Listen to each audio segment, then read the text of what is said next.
Ladies and gentlemen, boys and girls, namaste and welcome to a new episode of my channel कथोपथन। आप लोगों ने अक्सर लोगों को ये कहते हुए सुना होगा कि हमेशा सच बोलना चाहिए, honest is the best policy, et cetera et cetera. लेकिन क्या सिर्फ सच बोलना ही काफ़ी है, और is there a flip side of telling the truth? Let me tell you a story. So कई साल पहले की बात है। एक राजा था जिनका साम्राज्य हर तरह से सफल और समृद्ध था।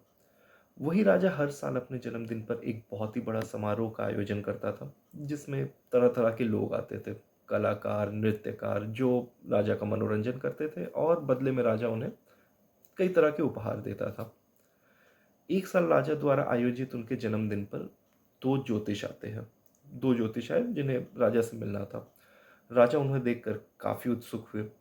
उन्होंने उन दोनों का स्वागत बहुत ही खुले दिल से किया, और उन दोनों से राजा ने एक ही प्रश्न पूछा कि बताओ, मेरा और मेरे राज्य का भविष्य कैसा होगा।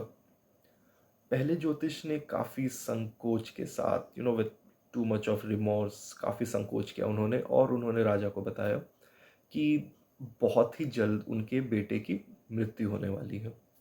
राजा ये बात सुनकर बहुत ही क्रोधित हुआ और बहुत ही नाराज़ हुआ। उन्होंने तुरंत उस ज्योतिष को कैद में डालने की सज़ा सुना दी।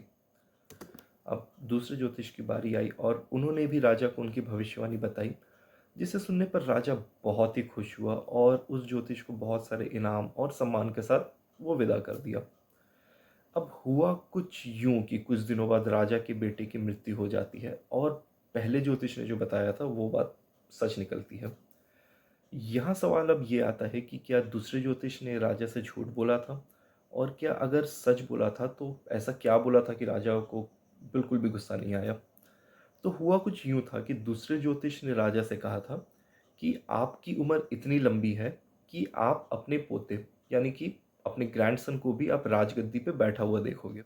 अब ये कहानी सुनकर एक सवाल आता है कि क्या सच बोलना गलत है? बिल्कुल नहीं। बट सच को सही तरीका से बोलना ज़रूरी है, क्योंकि आप तो सच बोल दोगे, पर क्या सामने वाला इंसान उस सच को सच मानेगा? मेरा मानना है, जिस तरह लोग अलग-अलग होते हैं, उसी तरह उनके सच सुनने की और समझने का तरीका भी अलग-अलग होता है। तो ये इम्पोर्टेंट है कि आप सच तो बोलो, बट कब, कैसे, कहाँ और किस तरह से बोलो, ये सच बोलने से भी ज़्यादा इम्पोर्टेंट है। तो यही थी आज की स्टोरी। आशा करता हूँ आपसे बहुत जल्द दोबारा मिलेंगे। Do let me know if you have any constructive feedback or suggestion. Till then, namaste and signing off for now.